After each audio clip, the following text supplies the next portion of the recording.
de la forma como Dios trata a todos nosotros, a todos los que nos llamamos cristianos por su gracia y su misericordia. Desgraciadamente, muchos cristianos creen equivocadamente que puedes seguir viviendo una vida cristiana de negligencia espiritual, sin preocuparte por discipularte, ni estudiar seriamente la Biblia, ni tener diario devocionales, ni tampoco una vida consistente de oración.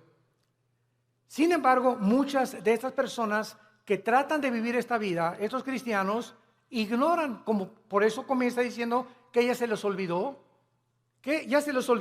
la exhortación que vas a ser disciplinado si no vives de acuerdo a la forma como Dios ha diseñado para que vivas.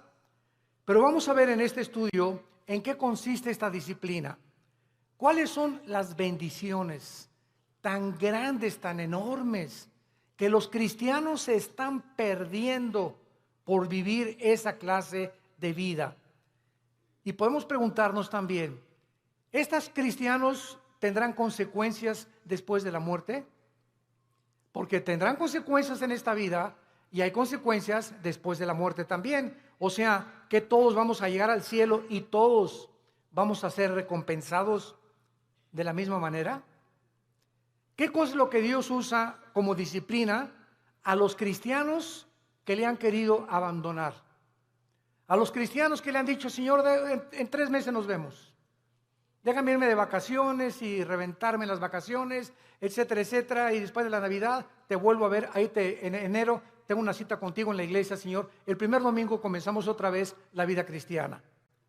¿Cuánto tiempo cree un cristiano o cristiana, desde luego, que puedes vivir sin que Dios haga algo para regresar otra vez a tener la comunión con Él?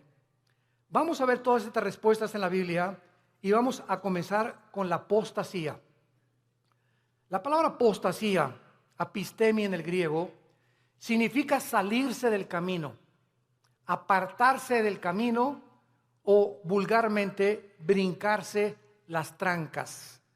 O sea, la Biblia diseña a la iglesia como un corral donde Cristo es el pastor, nosotros las ovejas, y cuando una oveja se quiere saltar del corral, pues ¿qué pasa, verdad? Pues es que yo quiero encontrar otros pastos, engañada de que fuera del corral hay mejores pastos o mejor vida, lo cual es completamente mentira, porque fuera del corral están los lobos esperando comerse las ovejas. Dice el cuento que había una ovejita que le llamaban la rebelde de Tlanepantla.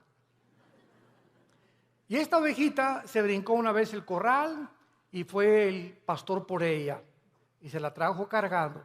Y se brincó 2 veces el corral y el pastor fue por ella. Y la tercera vez que esta ovejita de Tlanepantla se brincó el corral, entonces el pastor fue y le rompió una pata a propósito. Y le dijo, prefiero que aquí dentro del corral estés cojita y manquita a que te salgas y te vuelva a comer el lobo. Entonces muchas veces Dios tiene que recurrir, como lo vamos a ver, a disciplinas extremas, que son muy raras veces. Pero Dios prefiere 1000 veces, y Cristo lo dijo en Marcos con estas palabras: es mejor que entres al cielo cojo y ciego y manco, a que entres entero y te vayas al infierno. Veamos pues entonces que dentro de la apostasía hay 2 clases de apóstatas. Esto es muy importante. La Biblia nos advierte claramente que mientras más nos acerquemos al final de la segunda venida de Jesucristo, aumentará la tendencia a abandonar los principios cristianos. La presión del mundo sobre la iglesia, sobre tu vida y sobre mi vida, ejercerá dentro de ti por no estar lo suficientemente blindados, por no tener las suficientes convicciones firmes en nuestro corazón de lo que creemos, que vamos a ser seducidos por el mundo. En Mateo 24:12, Cristo dijo, por haberse multiplicado la maldad, como en el siglo XXI hemos llegado al último grado de maldad. ¿Saben ustedes cuál es el último grado de maldad? Llamarle a lo bueno malo y a lo malo bueno. Y cuando llegamos al punto donde reconocemos y legislamos las naciones, o más bien legislan las naciones los matrimonios entre los hombres y entre las mujeres, es el síntoma más grande que existe de descomposición social. ¿Por qué? Porque la familia es el fundamento de la sociedad. Es el núcleo y la fuerza de un país. Y cuando ya dos hombres creen que pueden tener y hasta llegar al grado de adoptar hijos, porque ellos no pueden tenerlos desde luego, pero eso sí reconocen que las mujeres paren hijos, ¿verdad? Y no podemos nosotros, pero vamos a buscar quien no lo tenga por nosotros y lo vamos a adoptar. Entonces, cuando llegamos a ese punto donde ya se está destruyendo psicológica, mental, emocional, sentimentalmente, las vidas de los niños, que son los que dijo Cristo, el que haga tropezar a un niño, más le vale que se amarre una piedra aquí en el cuello de molino y se eche al río y se ahogue con la piedra. Porque dejad que los niños se acerquen a mí, porque de ellos es el reino de los cielos. Y cuando comenzamos a tener a los niños y meterlos a nuestra mugre y a nuestra manera de maldad en la que vivimos, arrastrándolos a ellos, a que tengan solamente dos papás o dos mamás, sin papá y sin mamá, es cuando nosotros nos damos cuenta que se está ya desarrollando una sociedad que ha llegado al punto de desatar y acarrear los juicios de Dios. Entonces, la Biblia nos muestra claramente que esta maldad iba a aumentar. En 2 Timoteo capítulo 3 dice, vendrán tiempos peligrosos. Y esta palabra peligrosos, alepos, en el griego, significa feroces. Y solamente en todo el Nuevo Testamento se usa esta palabra, alepos, que se tradujo en 2 Timoteo, peligrosos, y en los evangelios se usa.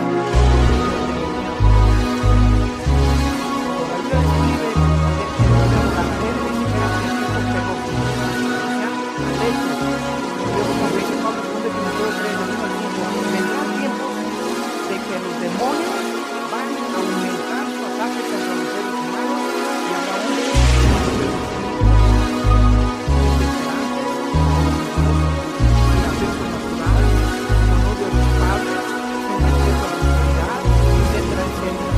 la Biblia nos está diciendo un panorama.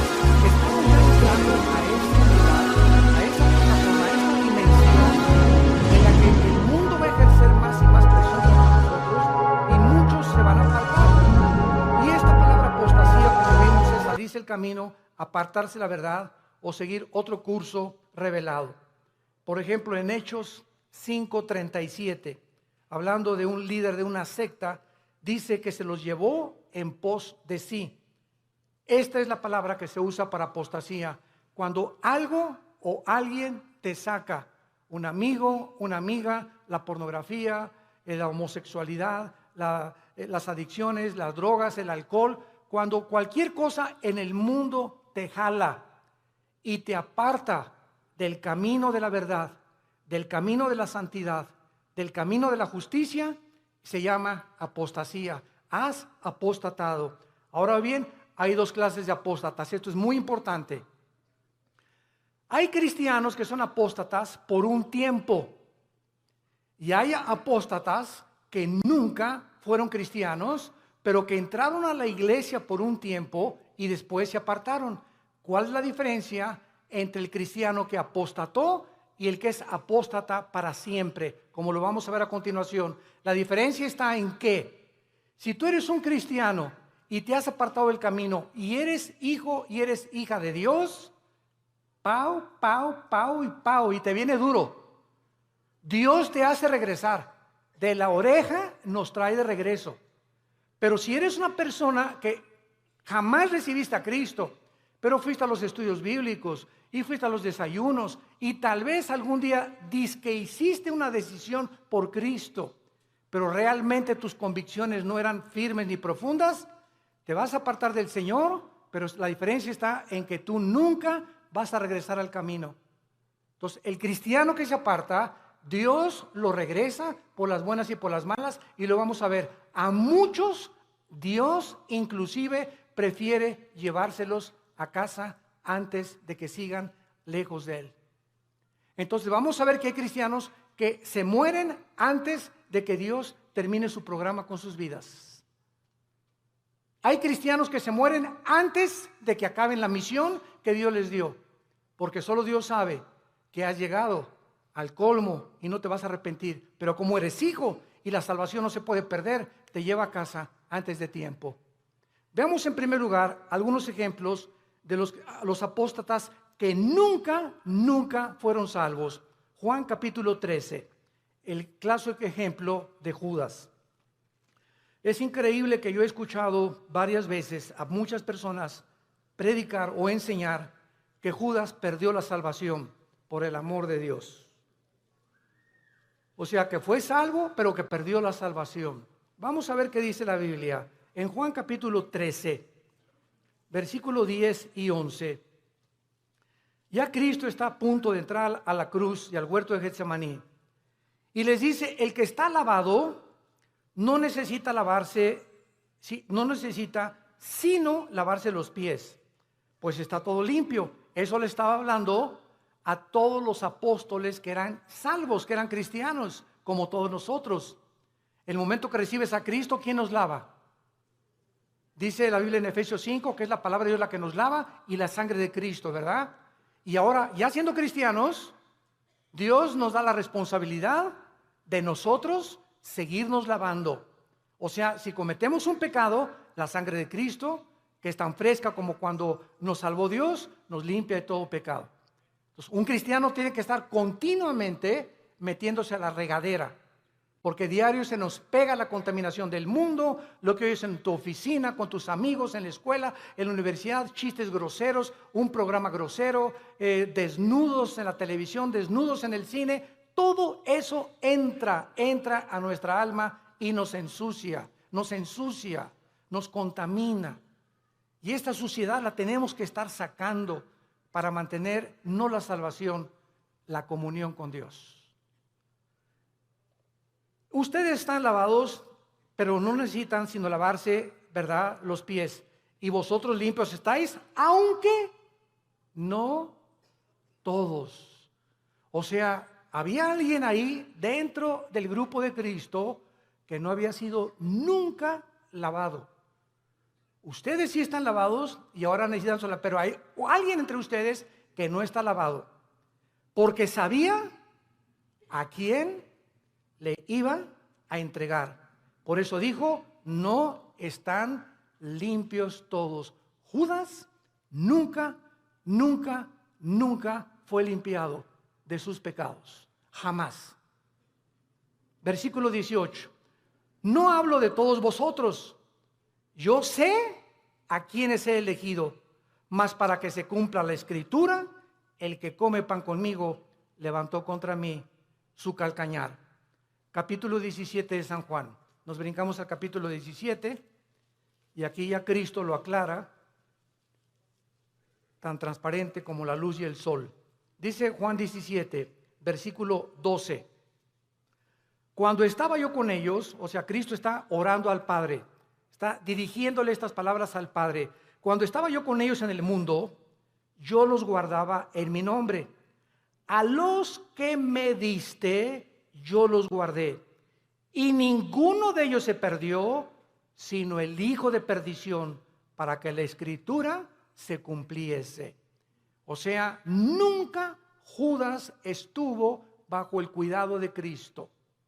Nunca, jamás. Los guardó de Satanás y los guardó del mal. Cuando vino Satanás a atacar a Pedro, ¿se acuerdan? Que le dijo Cristo, oye, Satanás ha pedido tu alma para zarandearte. Y Pedro, muy macho, no, yo no, me voy hasta la muerte contigo.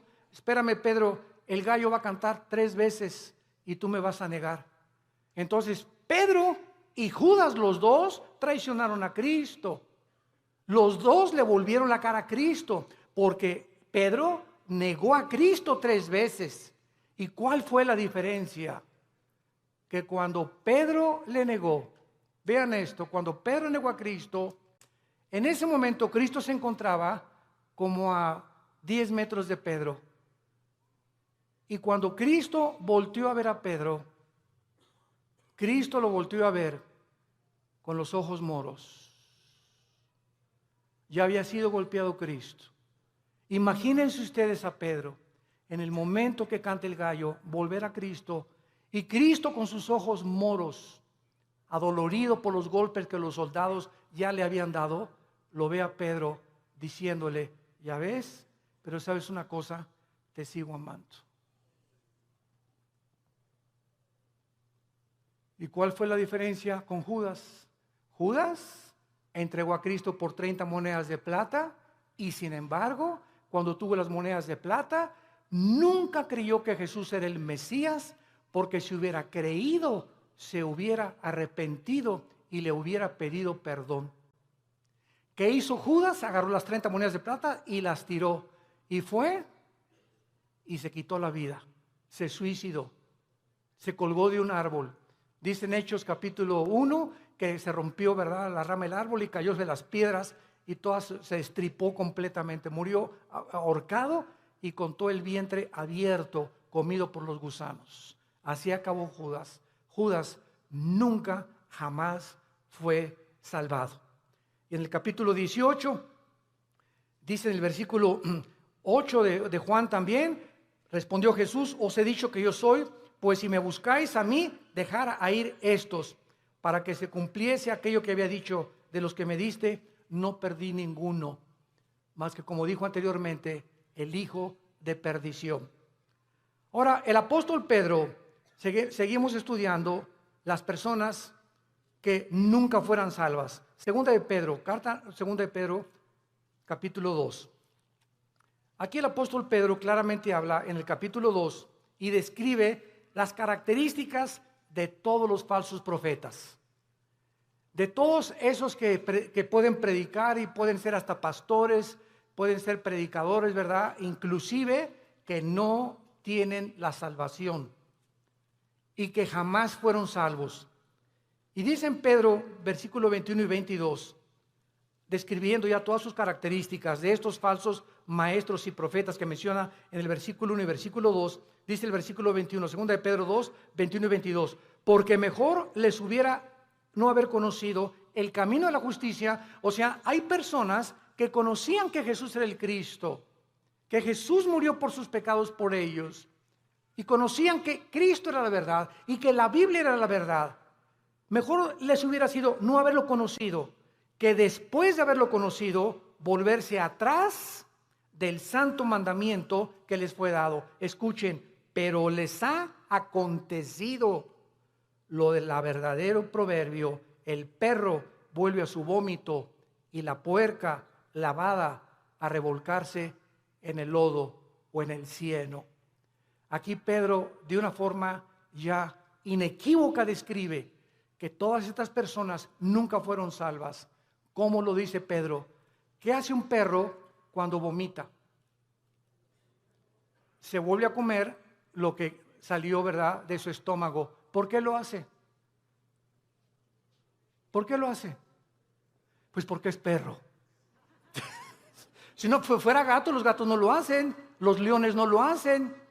Ahora, ¿por qué un puerco? Agarras al puerquito y lo lavas y le pones Chanel y le pones un moño y todo, y lo sacas del lodo y lo envuelves y lo que tú quieras, y está y huele a Chanel número 5. Y a los 5 minutos el puerco se revuelca en el lodo otra vez. ¿Por qué no duró nada bañado y champuceado y perfumado? Porque es puerco. Ahora, para que el perro ya no regrese a su vómito, ¿qué se necesita? Cambiar su naturaleza, dejar de ser perro.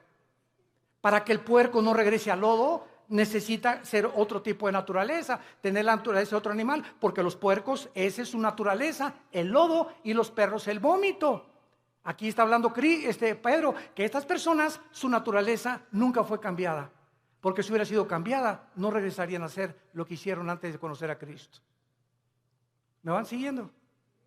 Esta es la grande diferencia de las personas que nunca fueron salvas. En 1 Juan 2:19, el apóstol Juan dice, 1 Juan 2:19, salieron de nosotros Oye, don Pancho, pero si tú ibas a la iglesia ahí en el Cine Apolo hace 15, 20 años, o te vimos aquí en la iglesia, fuiste a los estudios conmigo. Oye, tú estuviste en el LITI, tomaste todo el curso del LITI, compadre. Y ahora te estás divorciado, estás con otra señora, te has cometido adulterio, etcétera, etcétera. Y te contesta tu compadre, sí, ¿y qué? Chale. Ya en ese momento te das cuenta, ¿verdad? Que ya hay algo raro. A una persona que fue cristiana, pues sí, ¿verdad? Y me duele, ¿verdad? Y lo que tú quieras, pero estas personas salieron de nosotros, pero no eran de nosotros. Porque si hubieran sido de nosotros, dice 1 Juan 2:19, hubieran permanecido con nosotros. Salieron para que se manifestara que no todos los que vienen a la iglesia son y pertenecen al cuerpo de Cristo. Todas las iglesias, esta y todas las en el mundo cristianas, todas las iglesias, sin excepción, son una mezcla del trigo y la cizaña. Así que el que está a tu lado a la derecha, aunque tengas cara de Santa Rita de Casia, y el que está atrás de ti, que tiene cara en Clodomiro, no son todos lo que aparecen ser. Entonces no te decepciones y no te desilusiones. Ay, ¿qué es en esa iglesia? Nadie me amaba. ¿Y te acuerdas de esa persona? Y así son los cristianos. Espérame tantito, así no son todos los cristianos. Si un avión se cae con un piloto porque iba borracho, no significa que todos los pilotos de American Airlines son borrachos. Si un carro de carrera choca, no significa que todos son tan tontos como el que chocó. Entonces no puedes generalizar. Entonces tenemos que entender eso. La iglesia es una mezcla y no todos son lo que son. Hay un remanente en todas las iglesias de verdaderos hijos e hijas de Dios. Y solo el tiempo dirá verdaderamente quiénes son los que permanecieron hasta el final. Muy bien, veamos ahora los que son salvos. Proverbios capítulo 3, los apóstatas que son salvos, pero que regresan porque son hijos de Dios. Y Dios, hay su promesa, al que ama, disciplina. Y si no hay disciplina es porque nunca fuiste hijo de Dios. Por eso sigues haciendo lo que te da la gana. Porque si fueras hijo de Dios o hijas de Dios, ¿desde cuándo Dios que ya te hubiera surtido? Y bien surtido. Pero sigues igual de hace 1 o 2 años precisamente porque nunca has pertenecido a la familia de Dios. Dice en Proverbios 3, versículo 11 y 12, no menosprecies, hijo mío, le está hablando a sus hijos, el castigo de Jehová, ni te fatigues de su corrección, porque Jehová al que ama castiga como al padre a quien quiere. Vamos a ver que en el Antiguo Testamento los castigos eran diferentes de los castigos del Nuevo Testamento. Y Dios trataba de una forma a los cristianos, porque no eran cristianos, ¿verdad? Cristiano significa lleno del Espíritu. A las personas que formaban parte del pacto abrámico y a los que no formaban parte del pacto abrámico davídico palestino. Entonces era muy diferente, lo vamos a ver más adelante. Veamos ahora en Lucas 15, ¿se acuerdan del hijo pródigo? Bueno, dice la Biblia, un padre tenía 2 hijos, todo el mundo conoce esta historia del 11 en adelante. Y de repente uno de los hijos le dice, oye viejo, dame toda la herencia, échame mis centavitos que me pertenecen. En el antiguo Oriente, un muchacho que hacía eso quedaba desheredado. Porque era el peor pecado que pudiera hacer, dame el dinero. No era hasta que el padre se moría que podía dar la herencia. Pero este muchacho ya quería quemarse la herencia. Y le dice al padre, dame mi herencia. Y el padre respeta su libre albedrío, respeta su decisión. Aquí está, hijo, tu herencia. Y el hijo se fue, como todos sabemos en la historia, y desperdició sus bienes y a las discos, en chavas, en por acá, en bailongos, etcétera, etcétera, y que el cha-cha-cha, y que el twist, y que por acá. Y entonces se acabó el dinero y comenzó a buscar trabajo y no encontró trabajo. Había ya deteriorado su salud y encontró trabajo alimentando puercos. Alimentando puercos. Y entonces fíjense ustedes, estando el hijo pródigo en la condición en la que se encontraba, alimentando puercos, de repente algo pasó en su vida. ¡Pum! Algo lo hizo despertar y ver la realidad de lo que él había hecho. Y no en todos, a muchos Dios los deja. Pero como era hijo, tuvo que despertar la realidad. Y entonces dijo, ¿cuántos hombres en la casa de mi padre que no son sus hijos. Yo era su hijo. Los obreros de mi padre tienen cama, tienen comida, buena comida. Y yo que soy hijo estoy alimentando puercos. Esto haré. Ahí está la conciencia que no todos tienen. ¿Por qué la tuvo él? Porque era hijo. Esto haré. Regresaré e iré con mi padre y le pediré perdón.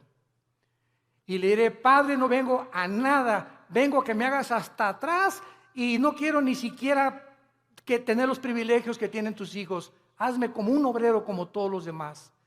Y el padre no estaba con un bate de béisbol esperándolo, ni con un garrote. El padre se retrata en la Biblia, en este pasaje, que siempre todos los días, con sus brazos abiertos, mirando al horizonte, siempre esperando y sabiendo que como era su hijo, tenía que regresar algún día. Y Dios sabe que nosotros, cuando nos alejamos de Él, siempre nos está esperando a que regresemos, que le pidamos perdón, porque nos ama, está enamorado de nosotros. Dios está enamorado de nosotros. No te imaginas cuánto te ama Dios, que dio a su hijo. A su hijo lo dio por ti y por mí, para que tú y yo jamás nos alejemos ya de Él. Y cuando nos alejamos, Él prefiere 1000 veces dejarte cojo, manco, hacer algo para que regreses, porque eres su hijo. Y nunca, nunca, nunca nadie nos podrá separar de Él. Nadie, porque somos sus hijos. Y el padre gritó, traigan el mejor becerro y vamos a hacer una fiesta, y traigan un anillo y pónganselo en el dedo, y traigan las mejores ropas, que significa la justicia de Cristo.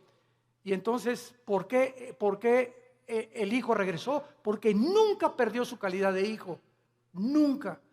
Y este es un ejemplo clásico de una persona que es hijo, se aleja de Dios, pero regresa a Dios, porque somos hijos, tenemos que regresar.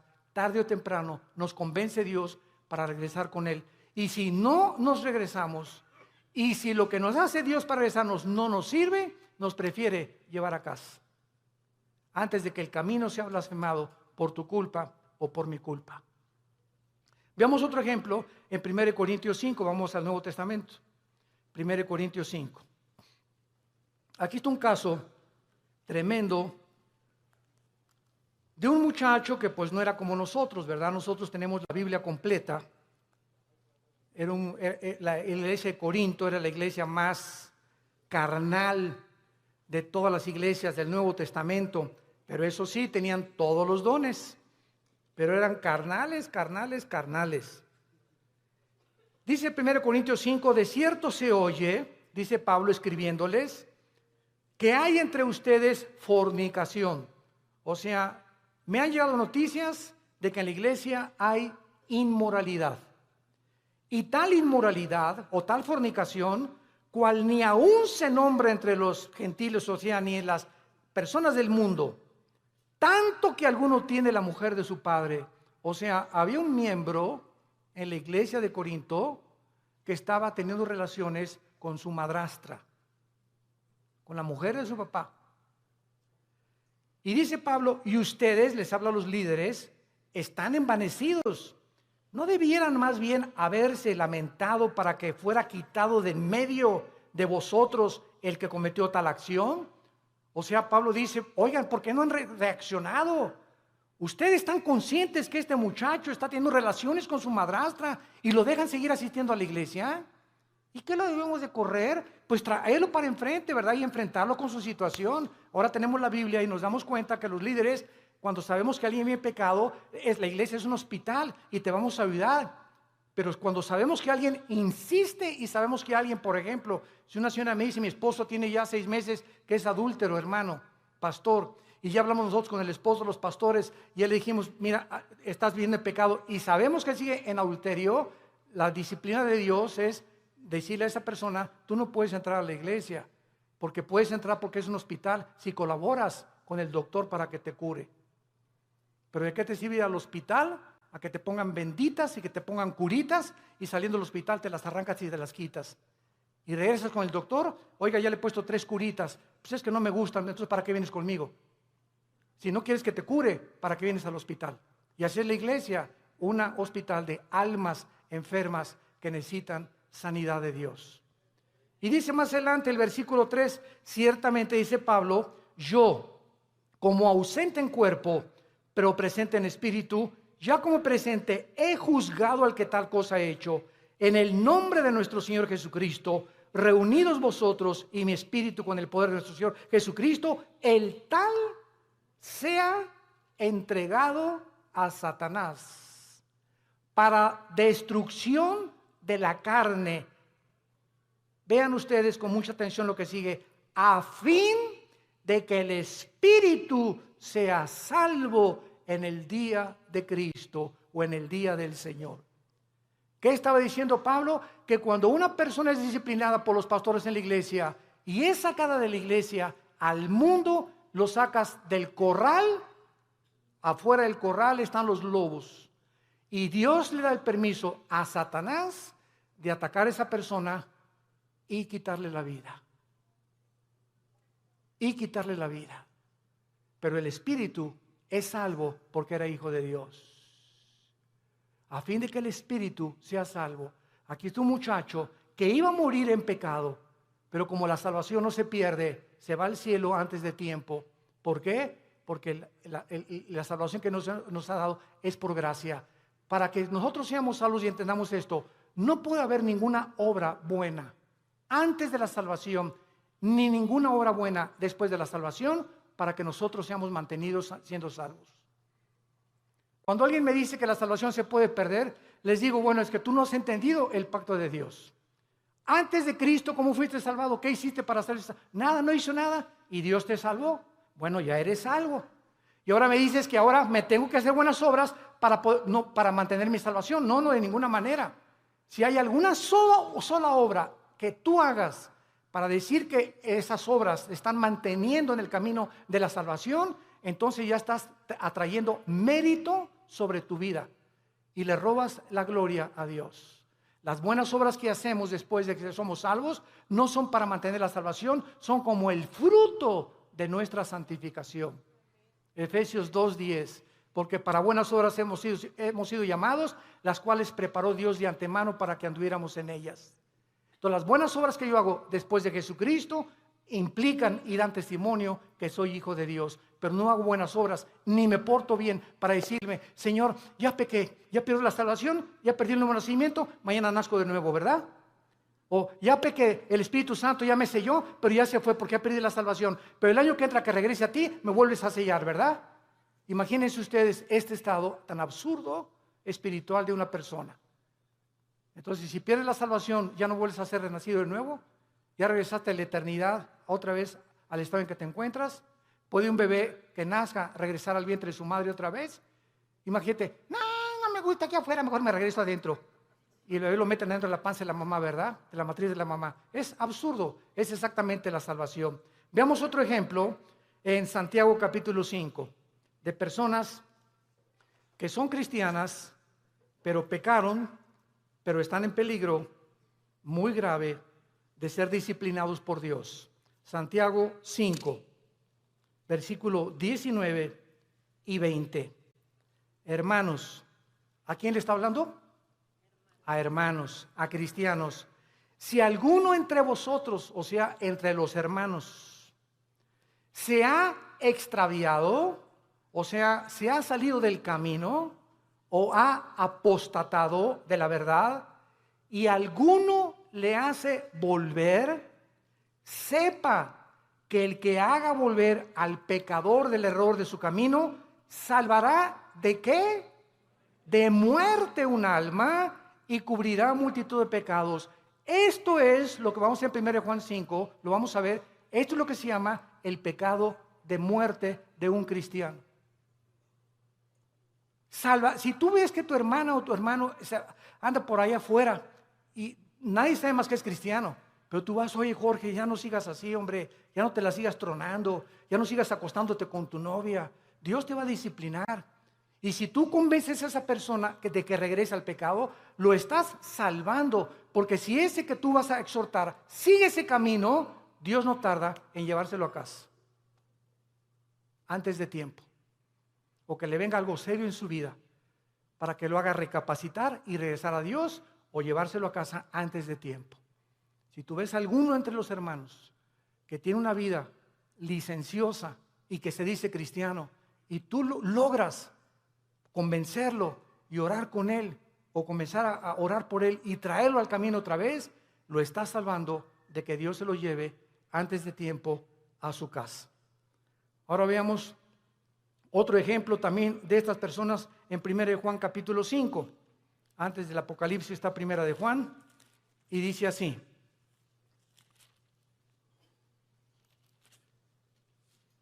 1 de Juan capítulo 5, versículo 16. Si alguno viere, ¿a quién? A su hermano. Otra vez, a un cristiano. Si alguno viere a su hermano cometer pecado que no sea de muerte, pedirá a Dios y le dará vida. Esto es, para los que cometen pecado que no sea de muerte. Hay pecado de muerte por el cual yo pido que no se pida, o por el cual yo digo que no se pida. Vean ustedes la diferencia. Hay cristianos que solo Dios sabe que aunque tú vayas y los exhortes, no van a regresar a Dios, pero son cristianos. Están tan endurecidos y tan aferrados al adulterio o a esto, o a la fornicación o a aquello, que solo Dios sabe, que porque solamente Dios conoce el corazón, que no van a regresar. Y entonces hay muchas personas que Dios sabe que no van a regresar y ya no les pone a los demás hermanos orar por él. Así que mientras tú tengas ganas de orar por alguien, significa que ese pecado no es de muerte todavía.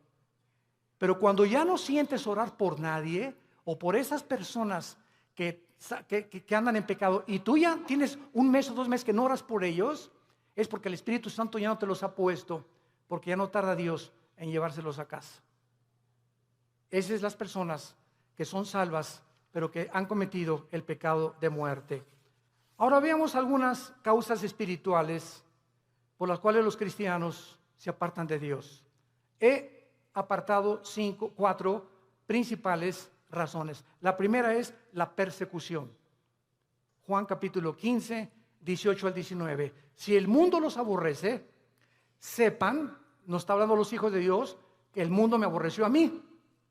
Si tú eres cristiano y regresas a tu casa y ya con el pastor, ay pastor, pues desde que me convertí, ya mis padres no me quieren y en la escuela se hacen burla de mí, bla, bla, bla, etcétera, etcétera. Pues, ¿qué creías entonces? Dios nos llamó no solamente a creer en Él, sino a padecer por Él también. Ahora, ¿no quieres que te persigan? ¿No quieres ser diferente a los demás? ¿No quieres que...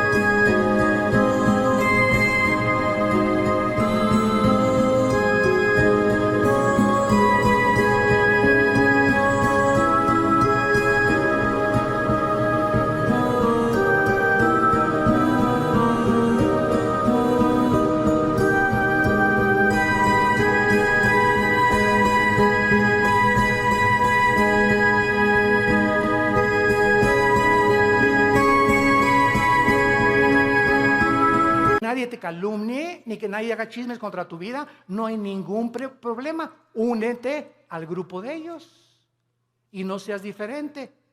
Pero si eres diferente, te van a perseguir y te van a calumniar y nos van a inventar cosas contra nosotros, porque el mundo odia a Cristo y nos odia a nosotros, que somos sus representantes. Y esta persecución hace la que mucha gente, no, pues yo prefiero mejor, no, y contestas, ¿es cierto que tú eres cristiano y que andas con los aleluyos? No, mira, bueno, soy cristiano, pero no soy exagerado, no estoy así en un extremo, estoy conociendo a Cristo, y comienzas a poner pretextos y a avergonzarte y decirles, sí, ¿y qué? ¿Te gustó? No les gustó, qué bueno, me da mucho gusto. Me da tristeza como ustedes viven. He encontrado a mi Salvador. ¿Por qué nos habíamos de avergonzar de aquel que en la cruz dio su vida desnudo por nosotros? Él no se avergonzó por nosotros. ¿Y tú te avergüenzas de él porque tu familia te persigue? ¿Porque eres diferente a tu familia? Entonces, esta persecución hace que muchos se alejen del Señor. Número 2, la negligencia de la palabra de Dios. Hebreos capítulo 2. Ya la Biblia no la lees desde hace 2, 3 semanas. Ya la lees allá nomás el domingo. Ya no tienes un devocional diario con el Señor. Y dice Hebreos 2. Por tanto, es necesario que con más diligencia atendamos las cosas que hemos oído. No sea que nos deslicemos. Porque si la palabra dicha por medio de los ángeles fue firme, y toda transgresión y desobediencia recibió justa retribución, ¿cómo escaparemos nosotros si descuidamos una salvación tan grande, la cual, habiendo sido anunciada primeramente por el Señor, nos fue confirmada por los que lo oyeron? Esta frase, ¿cómo escaparemos nosotros si descuidamos la salvación? Muchos la han atribuido a que si se pierde la salvación. Nos está hablando Dios, ¿cómo escaparemos de su disciplina? Lee también Hebreos 12.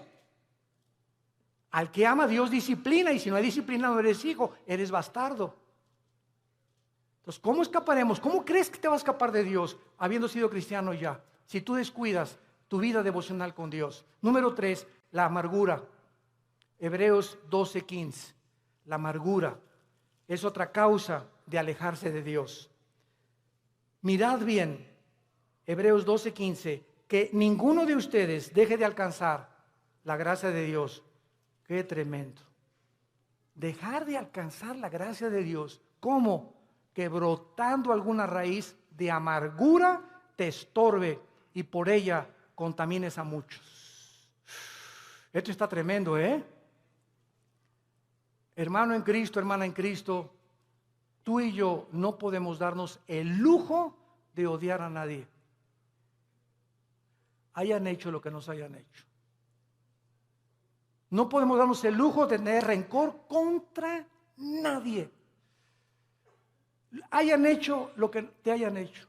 Que te violaron, que te robaron, que te golpearon, que tus papás, lo que hayas atravesado en la vida, perdónalo. Perdónalo. Perdónalo. Que no puedo perdonarle, cae de rodillas, Señor, díselo, no puedo perdonar. Gracias, hija, porque eres honesta. Padre, si tú no me das el poder de perdonar a Pancho o a Lucrecia o a Carlita, etcétera, etcétera, o al perro que me mordió, no tengo la capacidad de perdonar. Pero si tú eres cristiano y estás en tu corazón en este momento que me escuchas, tienes algo contra alguien que te ha lastimado en el pasado, ten mucho cuidado, porque el rencor se vuelve en amargura. Y cuando un cristiano está amargado, cierra el cielo. Cierra el cielo. ¿Qué es la gracia? No es la gracia santificante, no es la gracia salvífica, está hablando de la gracia santificante. ¿Qué es la gracia? Diario el cristiano necesita poder de Dios, diario necesito el poder de Dios al venir a su palabra para que me dé el poder de vivir para Él. Porque separado de Él yo no puedo hacer nada.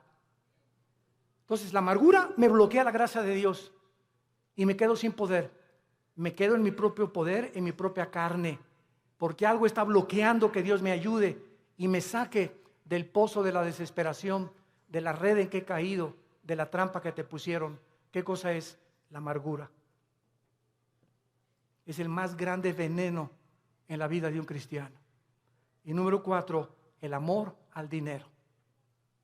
Primera de Timoteo 6, versículo 10. Porque raíz de todos los males no es el dinero, es el amor al dinero. Gracias a Dios por las familias ricas y los millonarios, porque la obra de Dios tiene que sostenerse.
Si no hay dinero, no hay misioneros. Si no hay dinero, no hay construcciones. Si no hay dinero, no hay televisión. Si no hay dinero, no hay viajes. El dinero no es malo. El malo es amar lo que tú tienes. Cuando tú amas más lo que tú tienes que la obra de Dios, te va a hacer que te alejes de Dios. Dijo Cristo en Marcos, hablando de la parábola del sembrador, pero muchos, el afán del mundo y de las riquezas, entran y ahogan la palabra y nunca das fruto. Estas son las razones por las cuales tú puedes alejarte de Dios.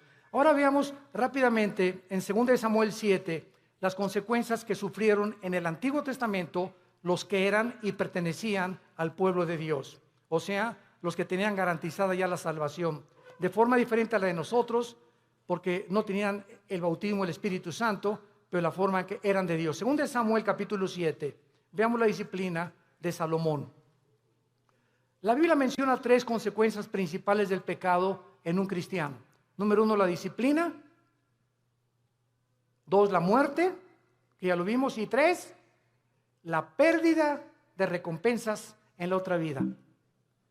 En otras palabras, si tú te mueres siendo cristiano en pecado, o en un pecado, porque pues quién se va a morir sin pecado, ¿verdad? El único sin pecado ha sido Jesucristo. Si yo me muero, estás ahí en el hospital y ya te da el síntoma, y una enfermera guapa y le haces, ¿qué tal, enfermerita? Ya le echaste ojitos, ¿verdad? Y ¡pum! Te mueres.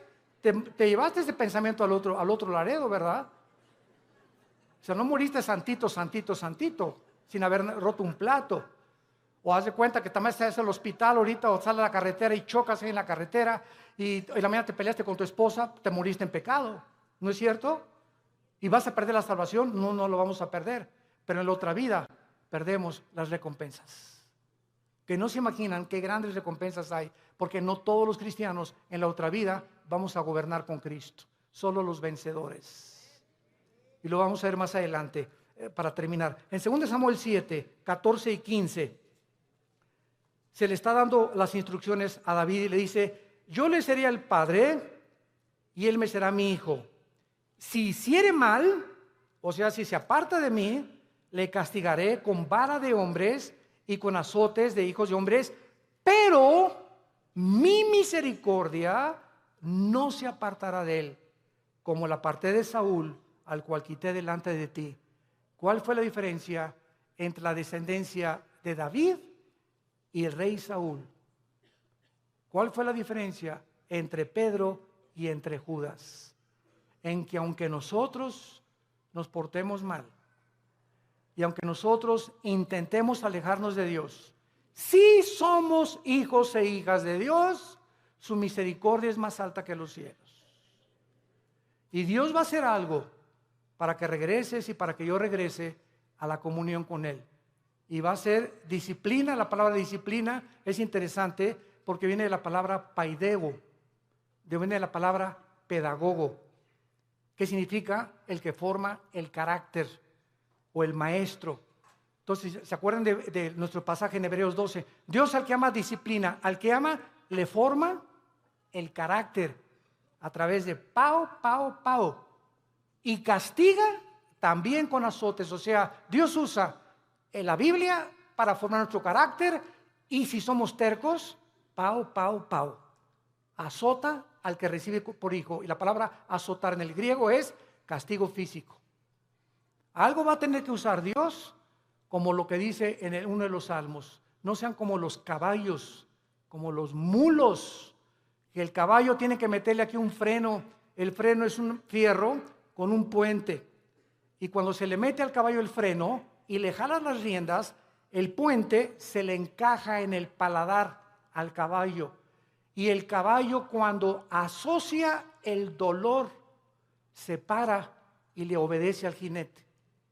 Si no se le aplica dolor al caballo, el caballo se desboca y sigue corriendo. ¿Y qué nos dice Dios? Necesito aplicarte dolor para que regreses a mí. ¿Quieres que te trate como a los caballos? ¿Como a los animales? Tú dime. Pero ¿sabes una cosa? Nunca quitaré mis ojos de ti. Te haré entender, por las buenas o por las malas, el camino en que debes andar. Sobre ti pondré mis ojos. Salmo 32. Y vemos finalmente en la vida de David en 2 de Samuel, capítulo 12. ¿Qué fue lo que pasó con Samuel? Cuando Samuel, ¿se acuerdan ustedes lo que hizo David? ¿Qué hizo David? ¿Perdón? Pecó, mató a un soldado para quedarse con su esposa, el angelito. O sea, David era culpable de crimen y David era culpable de adulterio. Y se le llama, Dios mío santo, Jesús, María y José, el burrito que los acompaña. Se le llama el varón conforme al corazón de Dios. ¿Cuántas veces en mi mente dieron tantas vueltas? El varón conforme a tu corazón, pa' su mecha, dije yo. Dios mío santo, pues entonces yo soy el santo de los santos. Y entonces, cuando creces en Cristo, comienzas a entender lo siguiente, ¿verdad? Él fue culpable de crimen y de adulterio. Pero viene Cristo en Mateo 5 y dice lo siguiente: cualquiera de ustedes que ve a una mujer, no necesitas acostarte con ella. Si tú deseas en tus ojos y en tu corazón a una mujer acostarte con ella, aunque no lo hagas físicamente, tú eres ante los ojos de Dios adúltero. Ahora, nadie aquí puede decir que nunca ha visto a una mujer para desear estar con ella. No me digas porque ni San Jacobo lo pudo hacer. No seas mustio. Todos en alguna época de nuestra vida le hemos fallado a Dios. Y el que no le ha fallado a Dios, que levante la mano. Porque te llamaría el querubín de Tlanepantla. Entonces, no juzgues a David. Porque si nosotros hemos sido adúlteros alguna vez en nuestra vida y Dios nos perdonó, no creas que por no acostarte con ella eres exento del adulterio. ¿Y cuántos de nosotros Él lo acusó por un crimen? Dijo Cristo: cualquiera que odie a alguien es culpable de crimen. Porque no es el acto, sino el intento del corazón lo que Dios juzga. Entonces, cuando yo entendí eso, me di cuenta, pues yo soy más pecador que David. Porque muchas veces odié a tantas personas y cuántas veces decía a tantas mujeres y tú me has perdonado, Señor. ¿Qué diferencia hay entre mí y David? No hay ninguna diferencia.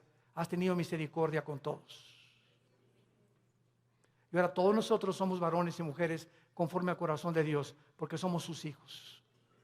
Y nos amó hasta la muerte en una cruz. Y dice en 2 Samuel capítulo 13, versículos 13 y 14. Para terminar, dice la Biblia: porque ¿a dónde iría yo con mi deshonra? Y aún tú serías estimado como uno de los perversos en Israel. Te ruego que hables al rey, que él me lo negará. Mas él no quiso ir, sino que pidiendo más que ella, lo forzó y se acostó con ella. Luego la aborreció a Amón con un gran aborrecimiento. Vemos nosotros aquí, cuando dice remover la misericordia, se refiere al pasaje donde el rey Saúl fue advertido que si obedecía a Cristo, él permanecería firme en su reino. Pero en cuanto le desobedeciera, perdería la misericordia de Dios, porque nunca fue hijo de Dios. Santos de Dios, tenemos nosotros ahora delante de nuestras vidas un panorama tremendo. Vale la pena permanecer en Cristo. Vale la pena ya tomar en serio a Dios y decir: voy a tener devocionales con Él diario, porque separado de ti no la voy a hacer, Señor. Limpiar mi vida, amar a mi esposa, amar a mi esposo, darles un buen ejemplo a nuestros hijos, vivir una vida sexual, limpia, pura y santa delante de Dios, que tiene grandísimas recompensas para tu matrimonio futuro, para tus hijos y para la eternidad. Y acabamos con Apocalipsis capítulo 20, donde comprobamos las recompensas finales de que no todos los cristianos, aunque dicen: aunque de panzazo me vaya al cielo, con 6 de calificación, con eso me conformo. No te conformes con el 6. Dice Apocalipsis 24: y vi tronos, y se sentaron los que recibieron facultad de juzgar. Y vi las almas de los decapitados por causa del testimonio de Jesucristo y por la palabra de Dios, los que no habían adorado a la bestia ni a su imagen, y que no recibieron la marca en sus frentes ni en sus manos y vivieron y reinaron con Cristo 1000 años. Vi tronos y se sentaron solamente algunos, o sea, los que recibieron el derecho, la facultad, el honor de sentarse en un trono. Sentarte en un trono en la Biblia es gobernar. Y Cristo dijo en Apocalipsis 2, el que venciera al final se sentará como yo me senté con el Padre en el trono, tú te sentarás conmigo a gobernar también. O sea que en la otra vida va a haber reyes y príncipes y soldados rasos, cristianos que nunca quisieron pasar al siguiente nivel de santidad ni de crecimiento en la gracia de Dios. ¿Qué escoges tú en esta tarde para vivir en tu vida cristiana? Dios al que ama disciplina y azota al que recibe por hijo. No juegues con Dios.